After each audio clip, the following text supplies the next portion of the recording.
lie. Tonight, we're sawing bones and de-oiling snakes in a show all about quackery. Joining me on Queasy Street are the miraculous and rejuvenating Claudia Winkleman. Guaranteed to take years off your life, it's Victoria Corin Mitchell. Good for anything that ails you, it's Stephen K. Amos. And the late Alan Davis.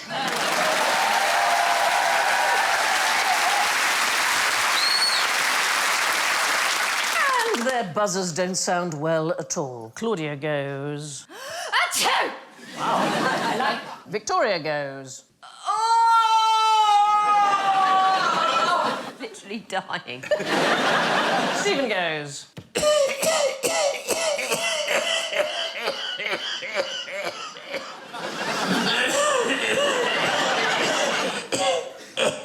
It's my dad's car. And Alan goes...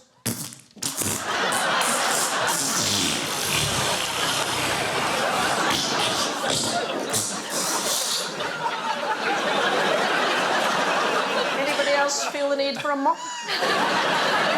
I've given you all some quack medicines. I would like you to persuade me to buy them. So we're going to start with Stephen. Oh. What is your quack medicine?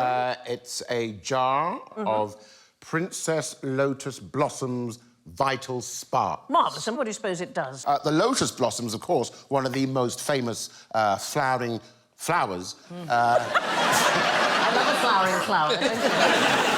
From Japan. Yes. Obviously, it gives you vital sparks, energy. Right. Basically, a modern-day superhero supplement. Right. Yeah, there is a wave of superhero films at the moment. We should all embrace those. Right. One of the biggest ones for me last year was, of course, Black Panther. The Black Panther gets his superpowers by consuming a special herb. OK. Don't just go the whole hog and just call him Ganja Man. These were actually sold at the World Fair in 1904 by somebody pretending to be Princess Lotus Blossom, and she was trying to give men a vital spark. What might be the idea behind the pill that men might want? Like a prompt to action. Yes, exactly that. She was actually a woman called Violet McNeil. She was from the Midwest, and she had nothing to do with being a princess, but she claimed to be Chinese. And does anybody know why she could claim to be Chinese and nobody would know? She's put on a bit of what they used to call yellow face. I know. That's what it was called. It was called yellow face. It was because the Americans had banned all Chinese people in 1882, so people didn't know what a Chinese person looked like. They just banned them? They just banned them. The Chinese Exclusion Act. It's a pretty clear name for an act, isn't it? We just got rid of them. On what grounds? Well, that there were too many of them working, and what they wanted to do was to have jobs for you know, Americans who were not Chinese. And so they got rid of them. In fact, they got rid of them until 1943, when they allowed in 105. That's extraordinary. So they didn't know she was Chinese? No, so they didn't know she wasn't Chinese. She was this woman from the Midwest. Hell, that's Violet. She ain't Chinese. That's Violet? Violet! What are you doing? They're basically boiled sweets, but she told everybody that this was something that had come from a pouch in the turtle brain called the Queasy Quacks. Violet, where'd you get them pills?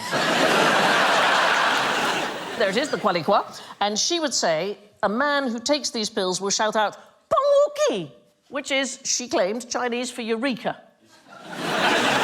So these from that era, if I take a couple, will the desk rise? You might just come through it like that.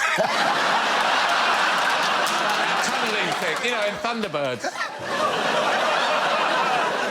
I suddenly really want them to work. Right, let's try another one. Alan, you've got some medicine. What have you got?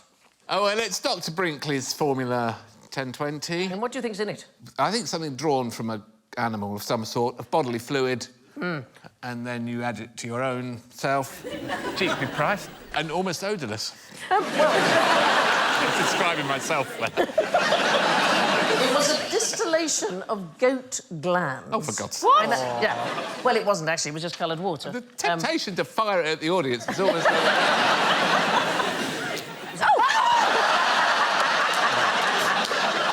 I'm glad I was looking at you. I would have thought it was Stephen.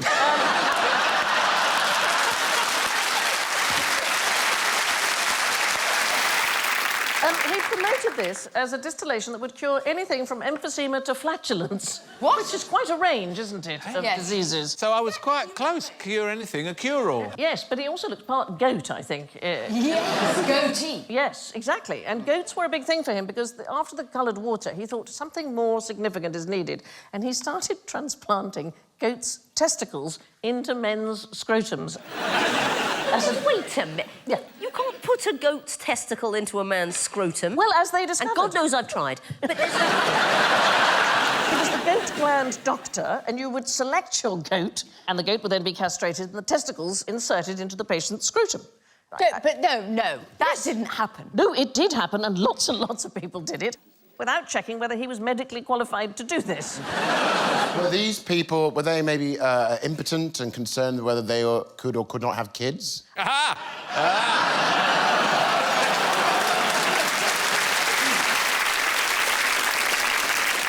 Baby goats. Yeah. It's better when you explain it. When they castrate and sheep and goats, Yeah. then the testicles just drop off and shrivel up in the sack, don't they? actually, that's not true, because I have held a pair of ram's testicles. And... Ram's testicles. Yeah, they weren't attached to the ram at the time. I was making a series about the dictionary, and we were investigating the origins of the word codswallop. Yep. Because nobody quite knows where it comes from, and one theory was that it's related to cods, which is slang for testicles. And, you know, television being what it is, apparently I had to explain this on camera while holding a pair of ram's testicles. So, as in cod piece? Yeah, cods, knackers, it's a sort of common slang. No. Yes, and we went to a butcher's shop. This is good. And no, but they're enormous. Describe like that. I mean, Can I just say this is not the direction I thought this was going to go? Right, Claudia, your medicine, Yes? what are you going to sell to us? Let's come OK. away, shall we, from virility. Oh, this is excellent. Theodore Roosevelt's baldness salve. Ah. Yeah. It might not be your head, just an area of your body where you want some more hair. Forearms, legs. Hot, cool. Check me out. Yeah. You use this. Right. I use this. Yeah, before this, I didn't have hair and down. Yeah. Well, it was sold by something called the Skolder Institute, and it was sold as something that had been used by both Roosevelt and Houdini. As it happens, both of them had recently died just before this product came out, so they couldn't say whether it was true or not. You sent samples of your hair through the post for an individual diagnosis by Professor Skolder, and he got his diagnosis from a Dominican friar. It was rather a complicated process, but a guy called Arthur J. Cramp, who was a rather tenacious member of the American Medical Association. He sent in hairs from a fox fur coat, from a Japanese wolf dog, then a woman with extremely long, lustrous hair, and finally a piece of wrapping twine. And each time he got the same response, which was that the hair was severely undernourished and needed Dr. Skolder's cure. It's actually just Vaseline. Yeah, but good. Good. But I think I did it. I mean, we all want some, right? Yes, you've sold that to us. People have asked me whether I have experienced hair loss due to the fact that I'm wearing what is called a do-rag. I thought I'd wear it tonight Right. to bring attention to the great British public that that is what this is. OK. It's not a hat, it's not a hairnet, it's a do-rag. I get confused. People at the airport, immigration, excuse me, sir, can you take off your bonnet? And I get quite defensive. I say, it's actually a do-rag. it is a hat. Yeah. I mean, not to get too existential, but... Please do. What is a hat? And where do we draw the line? A plastic bag? If you put it on your head, it's a hat. Right, Victoria, Oh. a cure, please. Yes, OK, I have... Oh, Tupperware. Do Nothing Mitchell's Rest Cure. My Yeah. guess is going to be that it's just fresh air in some... Well, it used to be known as Dr. Diet and Dr. Quiet. And actually, this guy, that's him there holding a clinic, Dr. Silas Mitchell. He's not really a quack, but sometimes good doctors come up with kind of quacky ideas. Look at the do-rags on them three.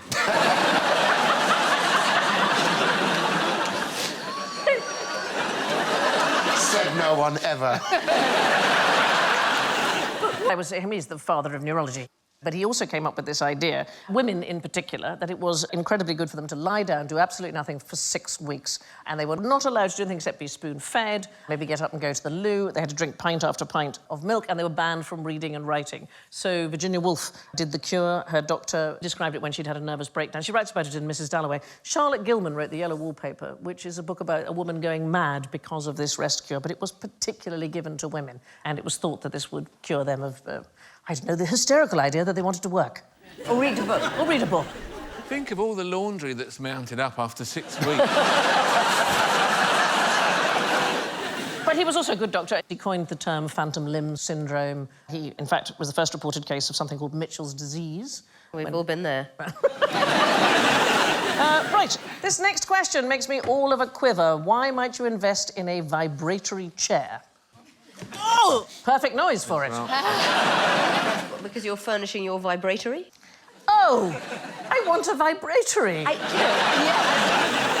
It's a new room in Sexy Cluedo. Go there, you get beaten to death by an Art Deco vibrator. It's a good place to go if you're mixing something in a bowl. Well, there is an entire museum in the United States called the Museum of Questionable Medical Devices. It's in a science museum in Minnesota. It was called the Battle Creek Vibratory Chair. It's from 1900. There it is there. It shook the patient violently to help waste pass through the intestines. It also cured headaches, apparently. It was installed in John Harvey Kellogg's sanatorium in Battle Creek. Kellogg, famous for... Cornflakes. Cornflakes, absolutely. He was an odd fellow. He believed that all sex was bad. I mean, all everything. sex? All sex, yeah. He was married for a long time, but it said it was never consummated. He produced huge quantities of semen.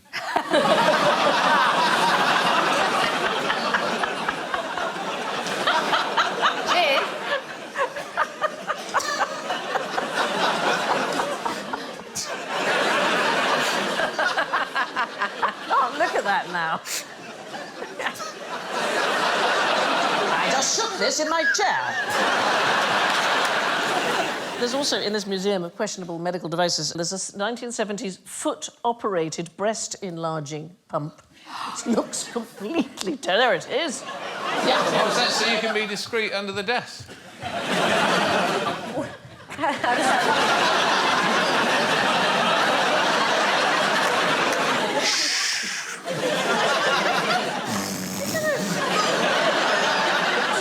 Do you mean to pump milk out? No. The idea was it would make your breasts larger if you pumped at them. Now to a different kind of quack. What am I saying here? Oh, adorable. I mean, it's time for tea. Get all your mallard friends. I've laid out the area. But do not bring bread. Yes, no, bread is very bad for ducks. That's a very good point. But you mentioned mallards. Most ducks don't quack. But it is predominantly female mallards who make this particular noise. And why do you think they make it? Is it a duck rape alarm? Because isn't that a famous... Consent is not big in the duck world. No, not at all. They're nasty to each other sometimes. Yeah. Yes, and I think the mating thing is pretty horrible. Hashtag quack quack. They mate for life, and they're in love. I believe that. I saw it on a Valentine's card. That's swans. Yeah. Yes, the sex act is a forced one for ducks. Yeah, and they chase them down, and then they keep their face out the water by holding their neck up with a beak. Very unpleasant. And then they impose themselves upon the female. In the middle of Hampstead Heath. It's not right. So the females give these bouts of loud, monotonous quacks, particularly during their pre-laying period. Why might they do that? But is it because they're fertile? It is because they're fertile, but it isn't what you might think, which is that they're looking for a mate, because they quite often will do it when the mate is right there. Weirdly, we now think it's because they're drawing the attention of any predatory mammals who might be in the area. So what they want to do is, if the predators come, they think, I'm not going to stay here and nest, it's not safe. And so they're actually trying to attract the very thing that might have a go at them. Gosh, that's clever, isn't it? It's clever, yes, isn't it? Yes, yes, like leaving your car doors unlocked if you go to look round a house. Yeah, exactly that, yeah. Exactly. OK, I haven't thought of doing that, but that's very clever. The other possibility, of course, is that there's already a pair of ducks there and they're sending out a message saying, we've moved in, don't any other ducks come, because this is our place, so go away. But now, let's all have a go. You've all got a duck caller. There is a human sport of duck calling, so trying to get the waterfowl to come in order to be shot, and the best duck callers take part in a World Championship duck calling contest, which is in Arkansas in every Thanksgiving. Well, why don't we all go? I don't know. Why aren't we there? I know. Let's see if we're good enough.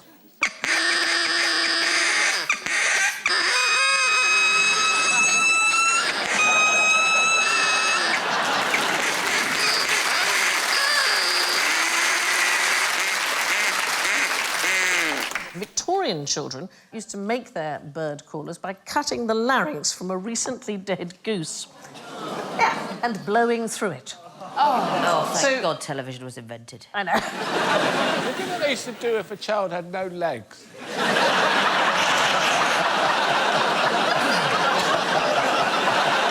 You just had to muck in. Anyway, in 1850, there was a 12-year-old who accidentally swallowed his goose's larynx that he was blowing through, and he started honking like a goose every time he breathed. And there was a German doctor who eventually performed a tracheotomy on him, and there's a medical paper entitled "On the Removal of a Larynx of a Goose from That of a Child." Mallards quack to check for predators and avoid becoming a sitting duck. Would you like to meet Vomiting Larry? No.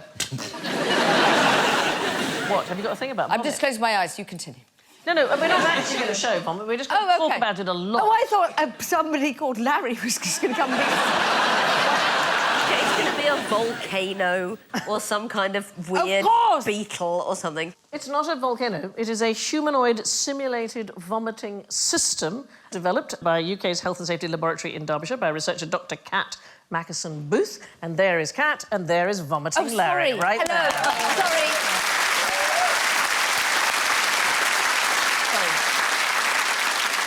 Kat, I believe that Larry can vomit on command. He can. Why would you invent such a thing?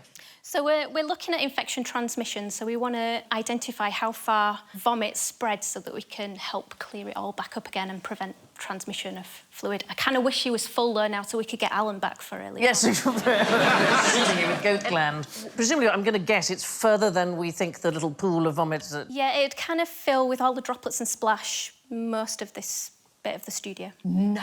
Wow. Yeah, but you wouldn't be able to see it, so when you come to clean up the main bulk, you'd stand in it, spread it everywhere. So you're just carrying on, but even when you think you've cleaned it all up? Yeah. Why is he called Larry? Because the head of the system's called Airway Larry. So it's for when medical students are practicing laryngoscopies. Yeah, I think obviously. that's where the Larry I'm thinking about, do the medical students not provide enough vomit? I mean... But they can't do it on command, so, you know. It needs to be 1, 2, 3, go. Yeah. Like that. OK, so now, we can't have Larry actually vomit, you'll be very pleased to know. However... Come on, Lawrence. We do have a film of Larry. We're going to have the film without sound, but if any of you lovely people would like to join in and create the sounds that you imagine Larry might make, then help yourselves. Here. Why, of course. Yeah, let's have it. You only had to ask one. Here we go.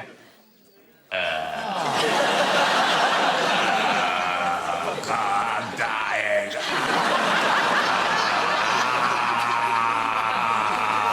It's coming out of my arse as well.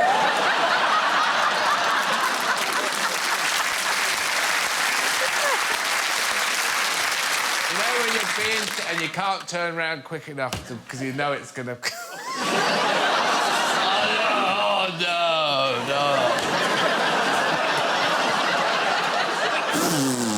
Oh, God. Flush me. Yes, I'm so sorry, darling. The norovirus, presumably, one of the things that you've been looking at, is that right? Yeah, that's the key thing we're looking at. So it's really infectious, can be infected with 10 viruses, and you can have kind of 1,000 million in a litre of fluid, so highly transmissible. It's like the Ferrari of the virus world, isn't Definitely. it?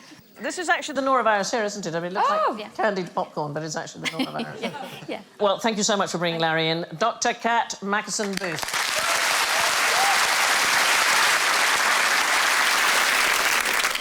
Here's another question to make you queasy. What happened when Michelangelo took his socks off? Oh, don't say some of his foot came away. Oh, no. Oh. Oh.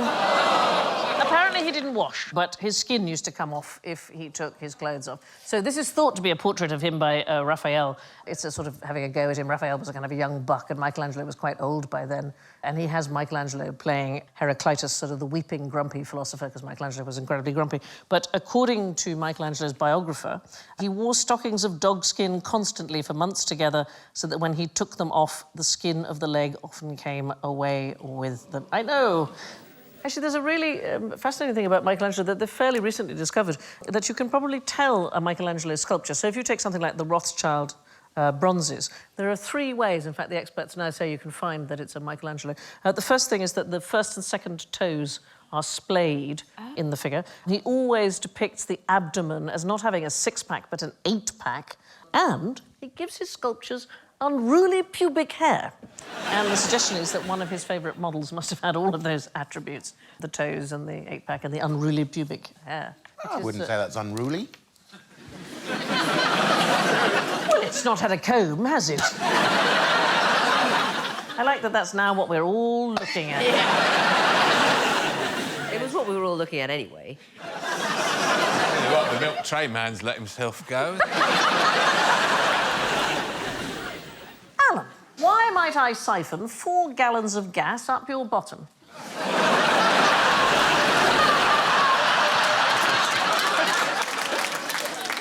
How did you get a photograph of that, you swine? We're talking about hydrogen. Is it going to have an enema effect? Is it a colon cleanser? It is a medical thing. Is it flammable? It is exactly flammable, and that is why it matters, yeah. This is not exactly... Whoa. Oh, like, you're actually going to do it? Yeah. There was an American military surgeon who was called Nicholas Sen, and he came up with a system for checking whether you'd been shot in the guts. So one of the things they would do is they would pump hydrogen up your backside and then set fire to the gas as it escaped from the wound in your stomach. So we're talking about the late 19th century. It was a huge problem for surgeons to work out whether a wounded patient had their intestinal canal pierced by a bullet. Can't you just put them underwater like an inner tube? If you did the surgery and it wasn't necessary, it could kill somebody. So they needed to work it out. And so he came up with this system. It was called rectal insufflation of hydrogen gas. It's a bit like a plumber looking for a leak in a gas pipe. If it had gone in, it would escape through the hole. And he did try it. If there was no hole, they would just explode. Yes. Well, he did try it on several dogs first, to the point where their intestines ruptured. So, I know. But then he decided to try it on himself, and he had his assistant pump 6 litres of gas up his bottom. Can I just read this, because it's awful? He found that the escape of air or gas from the rectum was prevented by an assistant pressing the margins of the anus firmly above the rectal tube. Tried it on 2 patients, it never really caught on. It's quite clear that the entire thing was devised because he fancied his assistant. Also, sometimes I think with these stories about research, I just get to the end of a long day. And I think, let's see what happens if you stick a load of hydrogen up your arm. I think that's enough from the annals of medical history. Time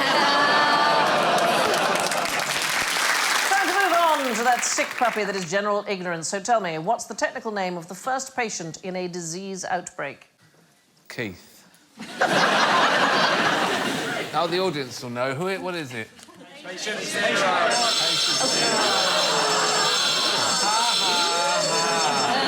See, you fell into that trap immediately. No, it's the index case or index patient. People do think that it's patient 0, and actually it's based on a mistake. So the very first time that was given was to a man called Gaetan Dugas, and he was a French-Canadian flight attendant who allegedly contracted HIV in Haiti, and he spread it, allegedly, to lots of men during his lifetime. And he wasn't referred to as patient 0, he was patient O, and the O stood for outside California. But people now think that it was patient 0. Which is cleaner, the gents or the ladies? Yeah. I mean, I haven't used that enough. No. We all agree. Yeah, that's a very good noise, isn't it? I know. I mean, come on. So there was a study at the University of Arizona, and apparently ladies' loos are germier. Why might that be, do you think? Because we chat in there for quite a long time. We spend longer in there, but also we take children in. Oh. You know, crazy germ carriers. How are those two floating through the doors? That is slightly disturbing, isn't it? Women wash their hands a lot more than men. Men less likely to wash their hands at sporting venues. They had a study at Turner Field Baseball Stadium in Atlanta. Men wash their hands just 65% of the time when they're at a sporting venue. I don't know how this works. It says here the study involved researchers discreetly observing. I would say it's considerably less than 65% of men. Oh, would you say? Wash their hands after they've had a wee at the Arsenal. I think there's about 5 of us who use those too. In fact, at the old Wembley Stadium, you go to wash your hands and then usually be about 6 blokes pissing in the sink. Either of you ladies think that it's worth putting down toilet paper on the seat? No. No, why? Because you slide off, don't you? And half the time. Yeah. Can't go, I'll be out in a minute, Yeah. have fun with my friends. Don't worry, we'll see the fireworks another time. Every time I've ever used a public loo, I've always stood there going, what are they doing in there? That's that. Is that what it is? Yeah, it's Sort of that. crocheting their own seat. No, but here's the good news. It's a complete waste of time. The toilet seat is designed to not keep bacteria on it, whereas toilet paper, unbelievably absorbent. The squatting? Well, I'm more inclined to hover myself. Yeah, so, hovering. Also a bad idea. Well, the pelvic floor muscles can't relax, and so your bladder doesn't fully empty. It's also a waste of a superpower.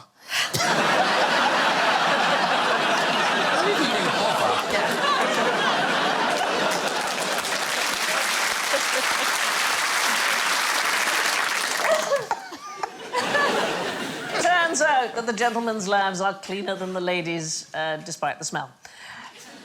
After you've been drawn, hanged and quartered, how many parts do you end up in? Quartered would suggest, what is it? Is it 4?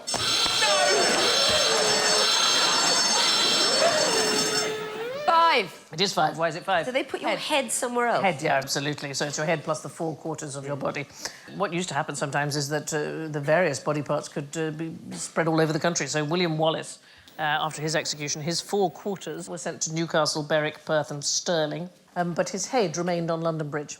And there used to be a thing called the Keeper of the Heads. So about 300 years, the London Bridge Gatehouse was home to the Keeper of the Heads, and his job was to display the traitors' heads to good effect, take down the old ones. You know, you're keeping that. Oh, that one's looking a bit tired. Take that one down. Maggoty. All of which brings us to the cruel and unusual punishment of the scores. Coming in first with surgical precision. Oh, my goodness, with 8 points. It's Stephen! Goodness. Thank you so much. In second place, it's Alan.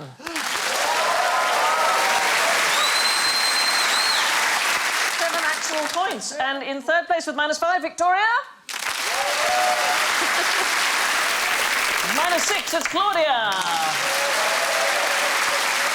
But Claudia is not last. In last place with -10, it's the audience.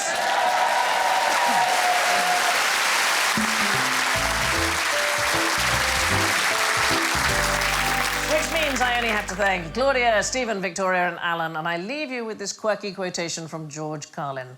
Isn't it a bit unnerving that doctors call what they do practice? Thank you, and